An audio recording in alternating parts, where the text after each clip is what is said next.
America और Iran के लिए आज का दिन बहुत महत्वपूर्ण है क्योंकि तेहरान से लेकर व्हाइट हाउस तक आज बहुत हलचल रही। ईरान की राजधानी तेहरान में आज खामनेई का शक्ति प्रदर्शन दिखा तो व्हाइट हाउस में ट्रंप और इजरायल के प्रधानमंत्री ने नेतन्याहू के बीच युद्ध को लेकर बैठक का दिन। माना जा रहा है कि व्हाइट हाउस में ट्रंप और नेतन्याहू आज ईरान के खिलाफ सैन्य कार्रवाई के प्लान पर मुहर लगा सकते हैं और अगर ऐसा हुआ तो आने वाले कुछ समय में ही ईरान और अमेरिका का युद्ध होना तय है।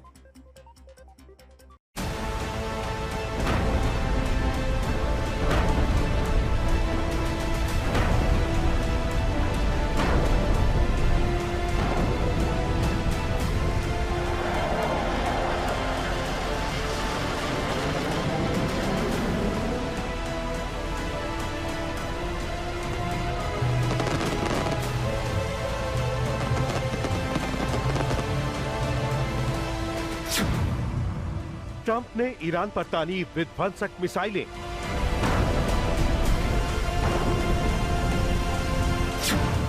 तेहरान में खामनेई ने दिखाया दमखम।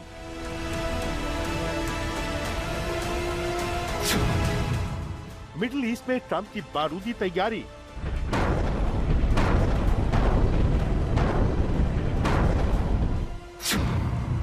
अमेरिका में नेतन्याहू ट्रंप की वॉर मीटिंग।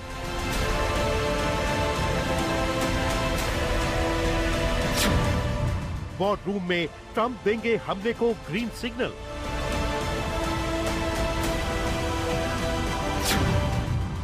आज की रात ईरान पर कुछ बड़ा होगा।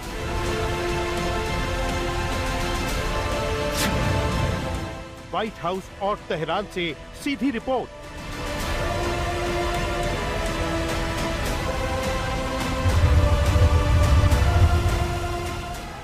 जिस वक्त इजरायल के प्रधानमंत्री नेतन्याहू अमेरिका में थे और ईरान को लेकर युद्ध की रणनीति पर मंथन कर रहे थे, ठीक उसी वक्त ईरान की राजधानी तेहरान में खामनेई के समर्थन में लाखों लोग फ्रीडम स्क्वायर पर इस्लामिक क्रांति की 47वीं वर्षगांठ मना रहे थे। ईरान की सैन्य शक्ति का प्रदर्शन कर रहे थे, यानी अमेरिका और इजरायल को संदेश दे रहे थे कि ईरान किसी भी हमले का मुंह तोड़ जवाब देने के लिए तैयार है। ईरान के शक्ति प्रदर्शन के पीछे बड़ा मकसद है अमेरिका को ये जवाब देना कि मिडिल ईस्ट में तैनात अमेरिकी मिसाइलों, लड़ाकू विमानों और युद्धपोत से ईरान नहीं डरेगा। आज तक की टीम इस समय ईरान में ऐसे वक्त में मौजूद है जहां न सिर्फ ईरान के लिए बाहरी खतरा बल्कि अंदरूनी खतरा भी सबसे ज्यादा है। दरअसल पिछले 1 महीनों में ईरान के अंदर जो रिवॉल्ट या फिर आप कह सकते राइट्स हुए, उसने ईरान के अंदर डोमेस्टिक या फिर अंदरूनी तौर पर कई सवाल खड़े कर दिए। हालांकि ईरान का साफ तौर पर कहना है कि ये सारी चीजें इजराइल और अमेरिका द्वारा ही की गई है। इसी वजह से लगातार ईरान बेहद खामोश है, लेकिन इस खामोशी के पीछे ईरान की वो तैयारियां भी हैं जो ये दिखाती है कि ईरान अपने फुल फ्लेज वॉर के लिए इस समय तैयार है। जब आज तक की टीम यहाँ पहुंची तो हमने कई बड़े अधिकारियों से बातचीत की और ये जानने की कोशिश की कि आखिरकार ईरान में क्या चल रहा है। हमें बताया गया कि ईरान पूरी तरीके से अलर्ट है, लेकिन ईरान फर्स्ट रिस्पॉन्ड की रणनीति नहीं अपनाता, यानी अगर ईरान पर हमला किया तो फिर निश्चित तौर पर ईरान अटैक करेगा, रिटेलिएशन करेगा, लेकिन वो सिर्फ और सिर्फ पहला इंतजार करेगा कि आखिरकार अमेरिका और इजराइल क्या करना चाहते हैं। दरअसल ईरानी आर्म्ड फोर्सेस ने चंद घंटे पहले ही बड़ा ऐलान किया है। ऐलान ये कि ईरान अमेरिकी धमकी, साजिश या हमले का मुंह तोड़ जवाब देगा। दावा यही है कि अगर ईरान पर एक भी हमला हुआ तो मिडिल ईस्ट में अमेरिका के सैन्य ठिकानों का नामो निशान ईरानी सेना मिटा देगी।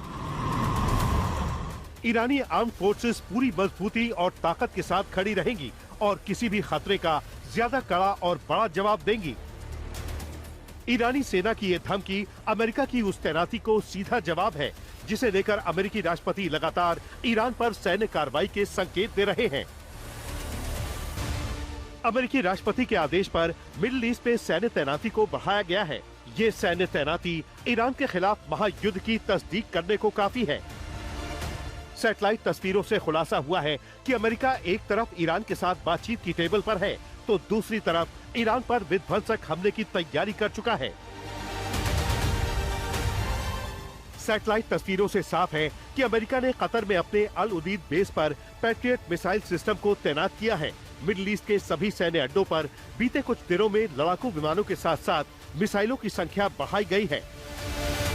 अब सैटेलाइट की इन तस्वीरों को एक एक करके देखिए। कतर के अल उदीद बेस, जॉर्डन के मुवाफक बेस और सऊदी अरब के प्रिंस सुल्तान बेस पर अमेरिका ने अपने लड़ाकू विमान और एयर डिफेंस सिस्टम की तैनाती बढ़ाई है। अमेरिका की ये तैयारी ईरान की मिसाइलों से निपटने की रणनीति का हिस्सा है, जिसे खामेनेई के आदेश पर तैनात किया गया है। ईरान की मिसाइलों के निशाने पर इजराइल और मिडिल ईस्ट में अमेरिका के सैन्य ठिकाने हैं। पिछले कई दिनों में ईरान की जितनी आईआरजीसी की पावर बॉर्डर एरियाज में थी, उससे ज्यादा ताकत इस समय बशीर फोर्स की इस समय तेहरान के आसपास के इलाकों में है। माना जाता है कि तेहरान में अगर सत्ता परिवर्तन हुई तो फिर उसका सबसे बड़ा या फिर सबसे घातक आप कह सकते हैं प्रहार यहीं से किया जाएगा। इसी वजह से तेहरान की सिक्योरिटी को बहुत ज्यादा पुख्ता किया जा चुका है। आज भी नेशनल डे के मौके पर ना सिर्फ आईआरजीसी बल्कि अगर आप देखें कि जो बाशिर फोर्स है या फिर पैरामिलिट्री फोर्सेस हैं वो तैनात की गई थी। सर्विलेंस किया जा रहा है, पूरी नजर रखी जा रही है, क्योंकि ईरान को ये डर है कि शायद इजराइल या फिर अमेरिका मिलकर कोई बड़ी कार्रवाई ना कर दे। इजरायली मीडिया में छपी रिपोर्ट के मुताबिक अमेरिका ने ईरानी मिसाइल के खतरे को देखते हुए अरब सागर और लाल सागर में USS Abraham Lincoln, USS Theodore Roosevelt के साथ साथ कई मिसाइल विध्वंसक युद्धपोत तैनात कर दिए हैं। डिफेंस एक्सपर्ट मानते हैं कि सैन्य तैयारी को देखकर यही लगता है कि अमेरिका अब ईरान के परमाणु ठिकानों, सैन्य अड्डों और कमांड सेंटरों पर किसी भी वक्त हमला कर सकता है। ये हमला या तो समंदर में तैनात युद्धपोत से होगा या फिर मिडिल ईस्ट में अमेरिकी सैन्य ठिकानों से। माना जा रहा है कि नेतन्याहू का अमेरिका दौरा और अमेरिकी राष्ट्रपति से मुलाकात करना ईरान पर हमले की प्लानिंग का हिस्सा है, क्योंकि नेतन्याहू के अमेरिकी दौरे से पहले पेंटागन में अमेरिकी सेना के टॉप जनरलों के साथ इजराइल सेना के बड़े अफसरों की मीटिंग हो चुकी है। यहाँ तक कि अमेरिकी सैन्य अफसर तेल अवीव में भी एक अहम मीटिंग कुछ ही दिन पहले कर चुके हैं। मतलब यही है कि अगर ईरान अपनी मिसाइलों के साथ तैयार है तो ट्रंप सैन्य कार्रवाई का आदेश देने से पहले ईरानी मिसाइलों से इजराइल और मिडिल ईस्ट में अमेरिकी सैन्य ठिकानों को बचाने का रक्षा कवच तैयार करने में जुटे हैं। ऐसे में ये तय है कि ईरान पर हमला होगा और ये हमला किसी भी वक्त हो सकता है। आज तक ब्यूरो। ये सीधे आपको अमेरिका वॉशिंगटन लिए चलते हैं। रोहित शर्मा हमारे संवाददाता हमारे साथ जुड़ चुके हैं। रोहित, ट्रंप और नेतन्याहू की जो बेहद महत्वपूर्ण बैठक चल रही है, क्या हो रहा है, कोई जानकारी उसमें मिल पाई है? और क्या इसमें ईरान पर हमला करने का ही प्लान बन रहा होगा?